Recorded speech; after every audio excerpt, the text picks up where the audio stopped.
Praise lord అందరికీ. Bible reading in 6 months, day 35, ఫిబ్రవరి 4. ఈరోజు మొదటి భాగంగా న్యాయాధిపతులు 9వ అధ్యాయము చదువుకుందాం. యెరుబ్బయలు కుమారుడైన అబీమెలెకు షేకెంలోనున్న తన తల్లి సహోదరుల యొద్దకు పోయి వారితో, తన తల్లి పితరుల కుటుంబీకులందరితోనూ మీరు దయచేసి షేకెము యజమానులందరూ వినినట్లు వారితో మాట్లాడి, మీకేది మంచిది? యెరుబ్బయలు యొక్క కుమారులైన 70 మంది మనుషులందరూ మిమ్మల్ని ఏలుట మంచిదా? ఒక మనుషుడు మిమ్మల్ని ఏలుట మంచిదా? నేను మీ రక్త సంబంధినని జ్ఞాపకం చేసుకునుడి అని పలుకుడనెను. అతని తల్లి సహోదరులు అతని గూర్చి షేకెము యజమానులు వినినట్లు ఆ మాటలన్నీ చెప్పగా, వారు, ఇతడు మన సహోదరుడనుకొని తమ హృదయము అబీమెలెకు తట్టు త్రిప్పుకొనిరి. అప్పుడు వారు బయల్బెరీతు గుడిలో నుండి 70 తులముల వెండి తెచ్చి అతనికి ఇయ్యగా, వాటితో అబీమెలెకు అల్లరి జనమును కూలికి పెట్టుకొనెను.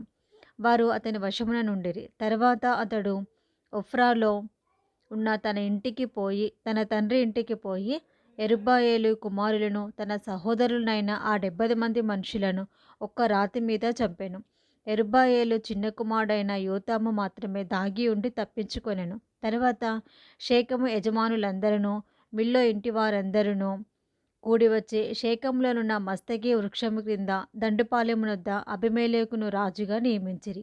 అది యోతామునకు తెలియబడినప్పుడు అతడు పోయి గెరిజీము కొండ కొప్పున నిలిచి ఎలుగెత్తి పిలిచి వారితో ఇట్లనెను, షేకెము యజమానులారా, మీరు నా మాట వినినడలా దేవుడు మీ మాట వినును. చెట్లు తమ మీద రాజును ఒకరిని అభిషేకించుకొనవలెనను మనసు కలిగి బయలుదేరి మమ్మును ఏలుమని ఒలీవ చెట్టును అడగగా, ఒలీవ చెట్టు, దేవునిని మానవులను దేనివలన నరులు సన్మానించెదరో ఆ నా తైలం నీయక మాని చెట్ల మీద రాజునై ఉండి ఇటు అటు ఊగులాడుటకు నేను వచ్చేదేనా అని వాటితో అనెను. అప్పుడు చెట్లు, నీవు వచ్చి మమ్మును ఏలుమని అంజూరపు చెట్టును అడగగా, అంజూరపు చెట్టు, చెట్ల మీద రాజునై ఉండి ఇటు అటు ఊగుటకు నా మాధుర్యమును నా మంచి ఫలములను నేను ఇయ్యక మానుదునా అని వాటితో అనెను.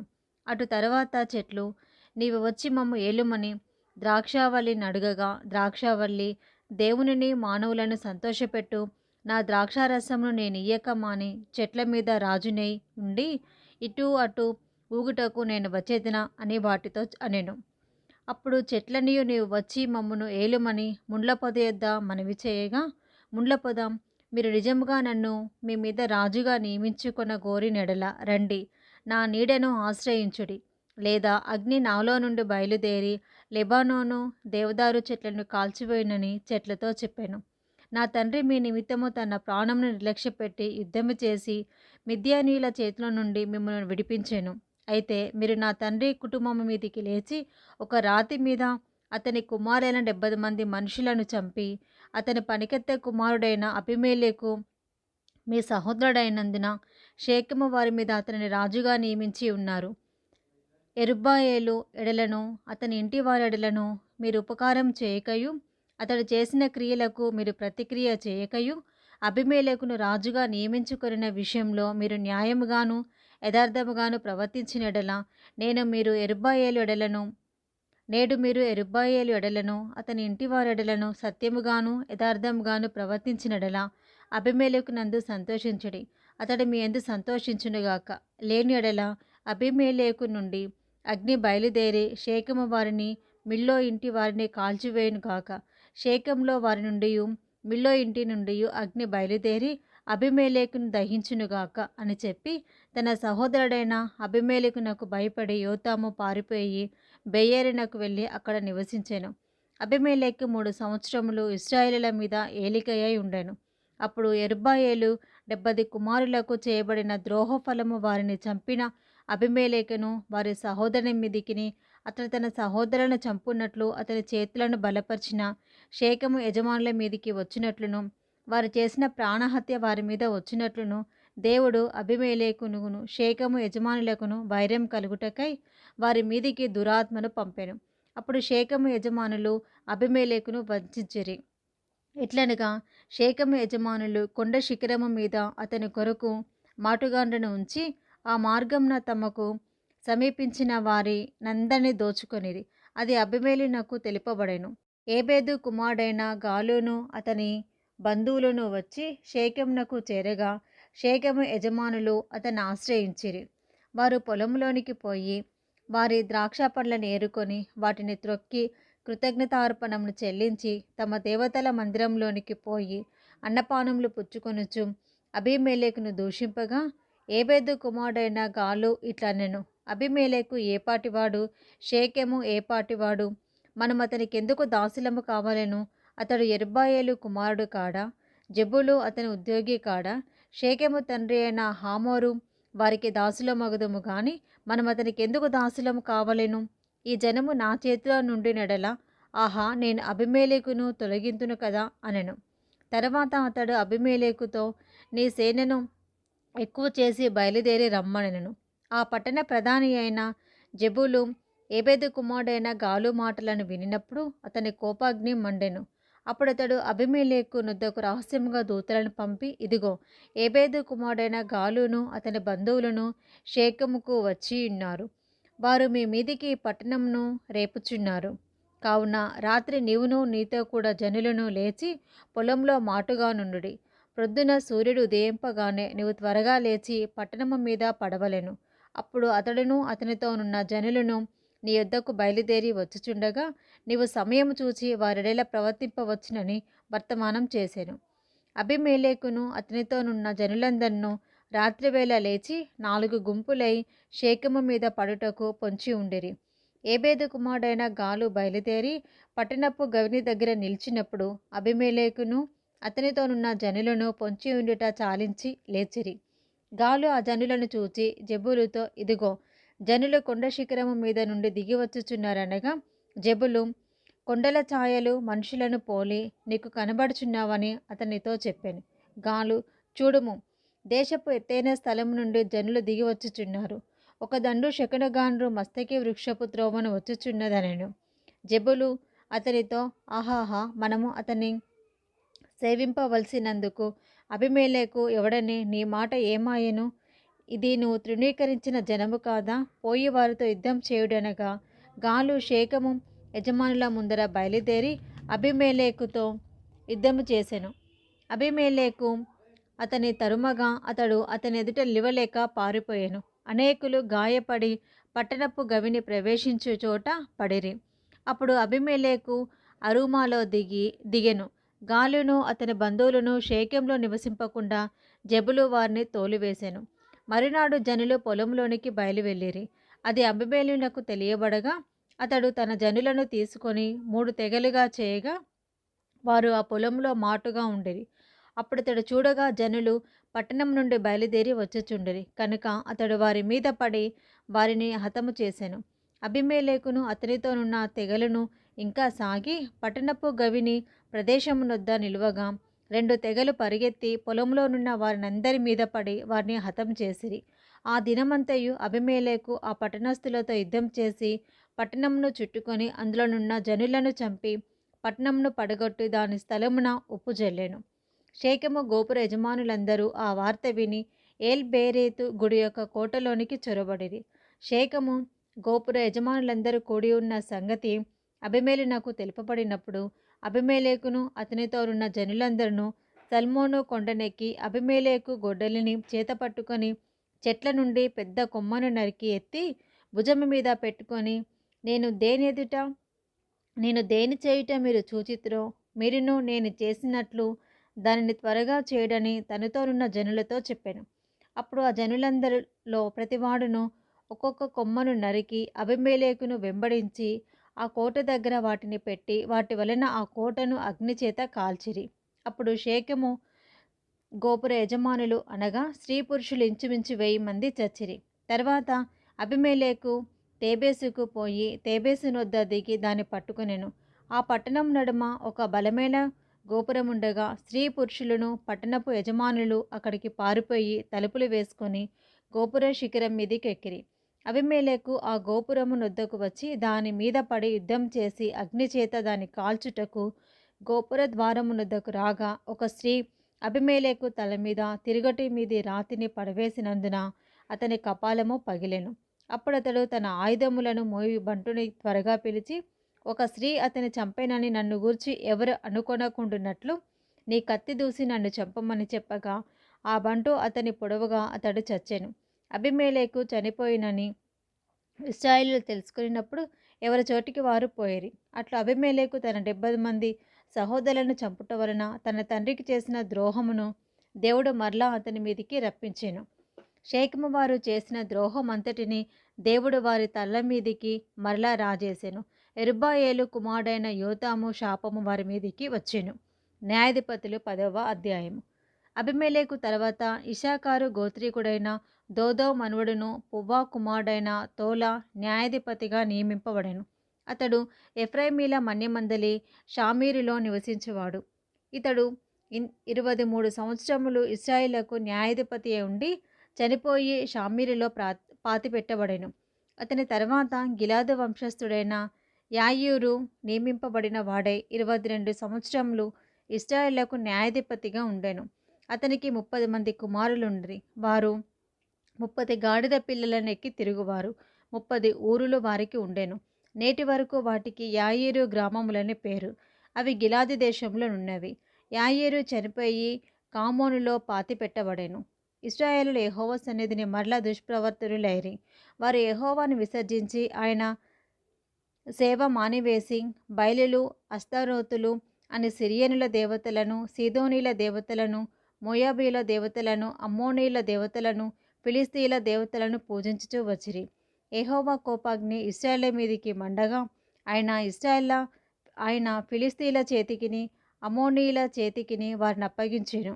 కనుక వారు ఆ సంవత్సరము మొదలుకొని ఇశ్రాయేలును అనగా యొర్దాను అవతలున్న గిలాదు నందలి అమోరీల దేశంలో కాపురమున్న ఇశ్రాయేలును 18 సంవత్సరములు చితికకొట్టి అణచివేసిరి. మరియు అమ్మోనీయులు యూదా దేశస్థులతోనూ బెన్యామీలతోనూ ఎఫ్రాయిమీలతోనూ యుద్ధం చేయుటకు యొర్దానును దాటిరి. కనుక ఇశ్రాయేలుకు మిక్కిలి శ్రమ కలిగెను. అప్పుడు ఇశ్రాయేలీయులు, మేము నీ సన్నిధిని పాపం చేసి ఉన్నాము, మా దేవుని విడిచి బయలులను పూజించి ఉన్నామని యెహోవాకు మొరపెట్టగా, యెహోవా ఐగుప్తీయుల వశంలో నుండి, అమోరీల వశంలో నుండి, అమ్మోనీయుల వశంలో నుండి, ఫిలిస్తీయుల వశంలో నుండి మాత్రము కాక సీదోనీయులను, అమాలేకీయులను, మయోనీయులను మిమ్మల్ని బాధపరిచినప్పుడు వారి వశంలో నుండి నేను మిమ్మల్ని రక్షించితిని కదా. అయితే మీరు నన్ను విసర్జించి అన్య దేవతలను పూజించిరి కనుక నేను ఇక మిమ్మల్ని రక్షింపను. పోయి మీరు కోరుకున్న దేవతలకు మొరపెట్టుకొనుడి, మీ శ్రమకాలమున అవి మిమ్మల్ని రక్షించునేమో అని ఇశ్రాయేలుతో సెలవిచ్చెను. అప్పుడు ఇశ్రాయేలీయులు, మేము పాపం చేసి ఉన్నాము, నీ దృష్టికి ఏది అనుకూలమో దాని చొప్పున మాకు చేయము, దయచేసి నేడు మమ్మల్ని రక్షింపమని చెప్పి యెహోవాను సేవింపవలనని తమ మధ్య నుండి అన్య దేవతలను తొలగింపగా, ఆయన ఆత్మ ఇశ్రాయేలులకు కలిగిన దురవస్థను చూసి సహింపలేకపోయాను. అప్పుడు అమ్మోనీయులు కూడుకొని గిలాదులో దిగి ఉండేరి, ఇశ్రాయేలును కూడుకొని మిస్సాలో దిగి ఉండేరి. కాబట్టి జనులు అనగా గిలాదు పెద్దలు అమ్మోనీయులతో యుద్ధం చేయ పూనుకొని వాడెవడో వాడు గిలాదు నివాసులందరికీ ప్రధానుడగడని ఒకనితో ఒకడు చెప్పుకొనిరి. న్యాయాధిపతులు 11వ అధ్యాయము. గిలాదు వాడైన యెఫ్తా పరాక్రమం గల బలాఢ్యుడు. అతడు వేశ్య కుమారుడు. గిలాదు యెఫ్తాను కనెను. గిలాదు భార్య అతనికి కుమారులను కనగా వారు పెద్దవారే యెఫ్తాతో, నీవు అన్య స్త్రీకి పుట్టినవాడవు కనుక మన తండ్రి ఇంట నీకు స్వాస్యం లేదనిరి. యెఫ్తా తన సహోదరుల యుద్ధ నుండి పారిపోయి టోబు దేశమున నివసింపగా అల్లరి జనము యెఫ్తా యుద్ధకు వచ్చి అతనితో కూడా సంచరించుచుండెను. కొంతకాలమైన తర్వాత అమ్మోనీయులు ఇశ్రాయేలుతో యుద్ధము చేయగా అమ్మోనీయులు ఇశ్రాయేలుతో యుద్ధం చేసినందున గిలాదు పెద్దలు టోబో దేశం నుండి యెఫ్తాను రప్పించుటకు పోయి, నీవు వచ్చి మాకు అధిపతివై ఉండుము, అప్పుడు మనము అమ్మోనీయులతో యుద్ధం చేయుదుమని యెఫ్తాతో చెప్పిరి. అందుకు యెఫ్తా, మీరు నా యందు పగబట్టి నా తండ్రి ఇంట నుండి నన్ను తోలివేసితిరే, ఇప్పుడు మీకు కలిగిన శ్రమలో మీరు నా యొద్దకు రానేలా అని గిలాదు పెద్దలతో చెప్పాను. అప్పుడు గిలాదు పెద్దలు, అందుచేతనే మేము నీ యొద్దకు మళ్ళీ వచ్చితిమి, నీవు మాతో కూడా వచ్చి అమ్మోనీయులతో యుద్ధం చేసిన ఎడల గిలాదు నివాసులమైన మా అందరి మీద నీవు అధికారి వగుదువని యెఫ్తాతో అనిరి. అందుకు యెఫ్తా, అమ్మోనీయులతో యుద్ధం చేయుటకు మీరు నన్ను గిలాదుకు తిరిగి తీసుకొని పోయిన మీదట యెహోవా వారిని నా చేతికి అప్పగించినడలా నేనే మీకు ప్రధానవుదునా అని గిలాదు పెద్దలను అడగగా, గిలాదు పెద్దలు, నిశ్చయంగా మేము నీ మాట చొప్పున చేదుము. యెహోవా మన యుబయుల మధ్యను సాక్షిగా ఉండునుగాక అని యెఫ్తాతో అనిరి. కాబట్టి యెఫ్తా గిలాదు పెద్దలతో కూడా పోయినప్పుడు జనులు తమకు ప్రధానునిగాను అధిపతినిగాను అతన్ని నియమించుకొనిరి. అప్పుడు యెఫ్తా మిస్పాలో యెహోవా సన్నిధిని తన సంగతి అంతయు వినిపించెను. యెఫ్తా అమ్మోనీయుల రాజునొద్దకు దూతలను పంపి, నాకును నీకును మధ్య ఏమి జరిగినందున నీవు నా దేశము మీదికి యుద్ధమునకు వచ్చి ఉన్నావని అడగగా, అమ్మోనీయుల రాజు ఇశ్రాయేలీయులు ఐగుప్తులో నుండి వచ్చినప్పుడు వారు అర్నోను మొదలుకొని యబ్బోకు వరకును యోర్దాను వరకును నా దేశం ఆక్రమించుకొనినందునే నేను వచ్చి ఉన్నాను. కాబట్టి మనము సమాధానముగా ఉండినట్లు ఆ దేశములను మరలా మాకు అప్పగించుమని యెఫ్తా పంపిన దూతలతో సమాచారము చెప్పెను.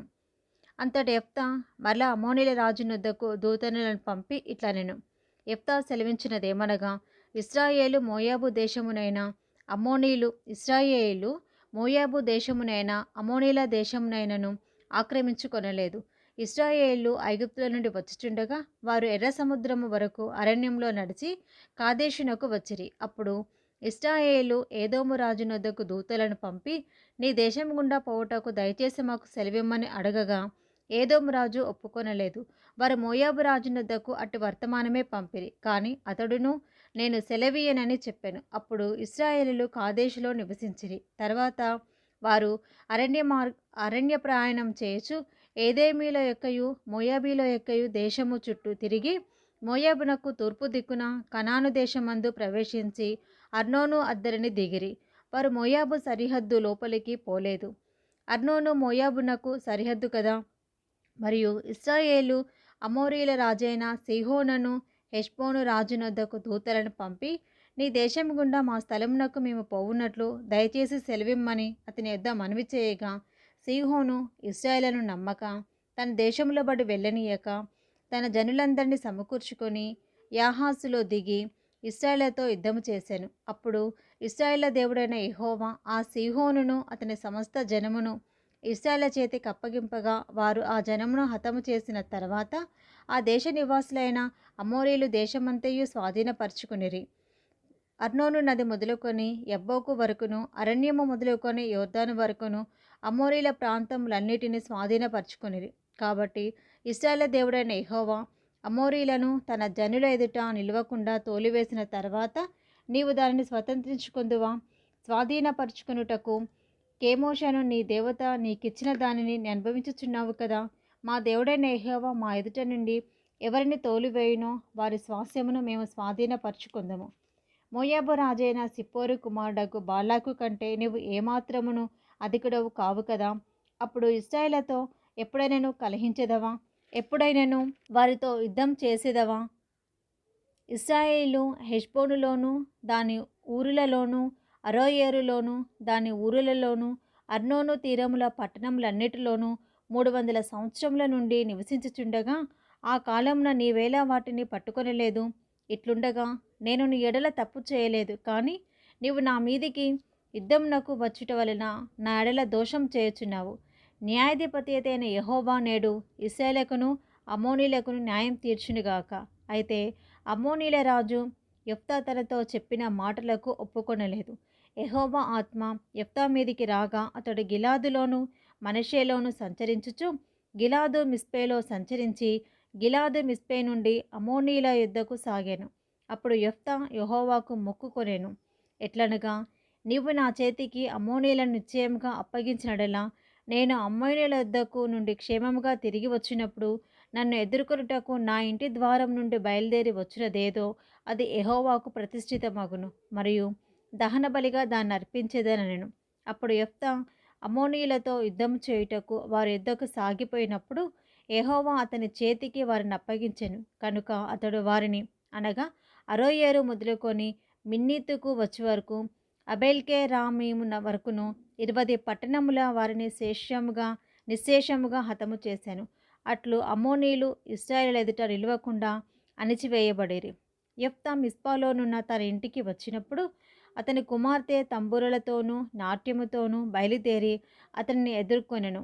ఆమెగాక అతనికి మగ సంతానమే గాని ఆడ సంతానమే గాని లేదు. కాబట్టి అతడు ఆమెను చూచి తన బట్టలను చింపుకొని, అయ్యో నా కుమారి, నీవు నాకు బహు నీవు నన్ను బహుగా కృంగతీసితివి.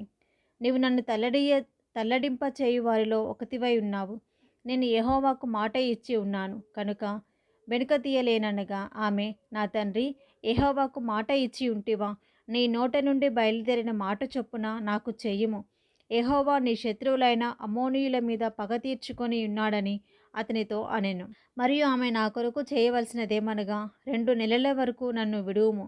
నేనును నా చెలికత్తెలను పోయి కుండల మీద ఉండి నా కన్యత్వమును గూర్చి ప్రలాపించదనని తండ్రితో చెప్పగా అతడు పొమ్మని చెప్పి 2 నెలల వరకు ఆమెను పోనిచ్చెను. కనుక ఆమె తన చెలికత్తెలతో కూడా పోయి కుండల మీద తన కన్యత్వమును గూర్చి ప్రలాపించెను. ఆ 2 నెలల అంతమున ఆమె తన తండ్రి యొద్దకు తిరిగి రాగా అతడు తాను మొక్కుకొనిన మొక్కుబడి చొప్పున ఆమెకు చేసెను. ఆమె పురుషుణ్ణి ఎరుగనేలేదు. ప్రతి సంవత్సరమున ఇశ్రాయేలు కుమార్తెలు 4 దినములు గిలాదు దేశస్థుడైన యెఫ్తా కుమార్తెను ప్రసిద్ధి చేయుట కద్దు. న్యాయాధిపతులు 12వ అధ్యాయము. ఎఫ్రామీయులు కూడుకొని ఉత్తర దిక్కుమునకు పోయి, నీవు అమ్మోనీయులతో యుద్ధం చేయబోయినప్పుడు నీతో వచ్చుటకు మమ్మునేలా పిలువలేదు? నీవు కాపురమున్న నీ ఇంటిని అగ్నితో కాల్చివేయదమని యెఫ్తాతో చెప్పగా యెఫ్తా, నాకును నా జనులకును అమ్మోనీయులతో గొప్ప కలహము కలిగినప్పుడు నేను మిమ్మల్ని పిలిచి తిని, కానీ మీరు వారి చేతిలో నుండి నన్ను రక్షింపలేదు. మీరు నన్ను రక్షింపకపోవుట నేను చూచి నా ప్రాణమును అరిచేతిలో ఉంచుకొని అమ్మోనీయులతో యుద్ధం చేయబోతిని. అప్పుడు యెహోవా వారి నా చేతికి అప్పగించెను. కనుక నాతో పోట్లాడుటకు మీరేల నేడు వచ్చితిరి అనెను. అప్పుడు యెఫ్తా గిలాదు వారిని అందరినీ పోగుచేసి ఎఫ్రామీయులతో యుద్ధము చేయగా గిలాదు వారు ఎఫ్రామీయులను జయించిరి. ఏలయనగా వారు ఎఫ్రామీయులకును మనష్షీయులకును మధ్యను గిలాదు వారైన మీరు ఎఫ్రామీయుల ఎదుట నిలువక పారిపోయిన వారనిరి. ఎఫ్రామీయులతో యుద్ధం చేయుటకై గిలాదు వారు యొర్దాను దాటు రేవులను పట్టుకొనగా పారిపోయిన ఎఫ్రామీయులలో ఎవడో నన్ను దాటనీయుడని చెప్పినప్పుడు గిలాదు వారు, నీవు ఎఫ్రాయిము వాడవా అని అతన్ని అడిగాను. అందుకతడు నేను కాను అని నెడల వారు అతన్ని చూచి షిబ్బోలేతను శబ్దము పలుకుమనిరి. అతడు అట్లు పలుకనేరక సిబ్బోలేతని పలుకగా వారు అతన్ని పట్టుకొని యోర్దాను రేవుల యొద్ద చంపిరి. ఆ కాలమున ఎఫ్రామీయులలో 42,000 మంది పడిపోయిరి. యెఫ్తా 6 సంవత్సరములు ఇశ్రాయేలుకు న్యాయాధిపతి అయి ఉండెను. గిలాదు వాడైన యెఫ్తా చనిపోయి గిలాదు పట్టణంలో ఒక దాని యందు పాతిపెట్టబడెను. అతని తర్వాత బెత్లెహేము వాడైన ఇబ్జాను ఇశ్రాయేలుకు అధిపతి ఆయెను. అతనికి 30 మంది కుమారులను 30 మంది కుమార్తెలను ఉండెరి. అతడు ఆ కుమార్తెలను తన వశమున చేరని వారినిచ్చి తన వంశమునకు చేరని 30 మంది కన్యలను తన కుమారులకు పెండ్లి చేశాను. అతడు 7 ఏండ్లు ఇశ్రాయేలుకు అధిపతిగా ఉండెను. ఇబ్జాను చనిపోయి బెత్లెహేములో పాతిపెట్టబడెను. అతని తర్వాత జెబూలూనీయుడైన ఏలోను ఇశ్రాయేలుకు అధిపతి ఆయెను. అతడు 10 ఏండ్లు ఇశ్రాయేలుకు అధిపతిగా ఉండెను. జెబూలూనీయుడైన ఏలోను చనిపోయి జెబూలూను దేశమందలి అయ్యాలోలును పాతిపెట్టబడెను. అతని తర్వాత పిరాతోనీయుడైన హిల్లేలు కుమారుడగు అబ్దోను ఇశ్రాయేలుకు అధిపతి ఆయెను. అతనికి 40 కుమారులను 30 మంది మనుమలును ఉండిరి. వారు 70 గాడిద పిల్లలనెక్కి తిరుగువారు. అతడు 8 ఏండ్లు ఇశ్రాయేలుకు న్యాయాధిపతిగా ఉండెను. పిరాతోనీయుడైన హిల్లేలు కుమారుడగు అబ్దోను చనిపోయి ఎఫ్రాయిము దేశమందలి అమాలేకీయుల మన్యములోనున్న పిరాతోనులో పాతిపెట్టబడెను. ఇది మొదటి భాగమండి. Praise the lord.